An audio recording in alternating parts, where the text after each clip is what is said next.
இதுதாங்க கிராமத்து வாழ்க்கை. அழகா காலையில எழுந்திரிச்சோனே கோழி கூவுற சத்தம், அடுப்பு சமையல், மாடு கட்டியிருக்கிறத பார்க்கறது அவ்வளோ சுகங்க. அதுவும் தென்னை மரத்துக்கு அடியில நம்ம குழந்தையோட அழகா வேடிக்கை பார்த்துருந்தேன். அவனும் ரொம்ப ஜாலியாக பார்த்துருந்தான்.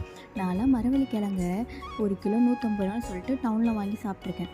ஆனால் இங்கே கிராமத்தில் கடை இருக்கிற மரவள்ளி கிழங்க நல்லா வேரோடயே எடுத்துகிட்டு வந்து கட் பண்ணி நேச்சுரலாக அவிச்சு கொடுத்தாங்க.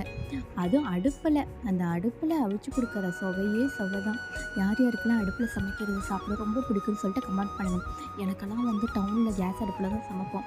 ஆனால் இங்கே வந்ததுக்கப்புறம் இந்த அடுப்பு சமையல் ரொம்ப பிடிச்சி போச்சு. அதுவும் அடுப்பில் தோசை ஊற்றி சாப்பிட்டோன்னா அவ்வளோ ஒரு சுவைங்க, சான்ஸே இல்லை. எனக்கெல்லாம் அவ்வளோ டேஸ்ட்டு. அதுவும் இந்த மரவள்ளி கிழங்க உடனே வெட்டி உடனே சாப்பிட்ற இது அவ்வளோ டேஸ்ட்டாக இருந்துச்சு. நல்ல சூப்பர் சுவை. யார் யாருக்கு பிடிக்கும்னு சொல்லிட்டு கமெண்ட் பண்ணுங்கள். செம்ம டேஸ்ட்டுங்க.